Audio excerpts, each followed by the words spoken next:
আপনার পিছনে যদি বদনামকারী লাগে মুস্কি হেসে আলহামদুলিল্লাহ বলে ফেলেন। তাদেরকে আটকাতে যায়েন না, তাদেরকে বাধা দিয়েন না, তাদেরকে রাস্তা খুলে দেন। কর, আরো কর, বিনা বেতনে পাবলিসিটি কর। হাইপার হইেন না। সাহস থাকলে সামনে আয়, এক বাপের সন্তান হইলে দেখা কর, দরকারই নাই।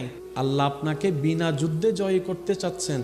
আপনি কেন যুদ্ধ করে খামাকা শরীরে শক্তি নষ্ট করবেন? দরকার কি? ছেড়ে দেন না তাকে আপন হালতে। সে বদনাম করবে, আপনার গুনাহ নিবে। সে বদনাম করবে, নিজের সওয়াব আপনাকে দিবে। সে বদনাম করবে, আপনার প্রচার করবে। সে বদনাম করবে, আপনার নামটা যে জানে না তাকেও শোনাই দিবে। তো সে যখন বিনা বেতনে এমন কাজ করতে চাচ্ছে স্বইচ্ছায়, আবার অন্যদিকে ওয়াইলুল্লি কুল্লি হুমাজাতিল লুমাজা তার উপর অর্পিত হবে, আপনার টেনশন কি?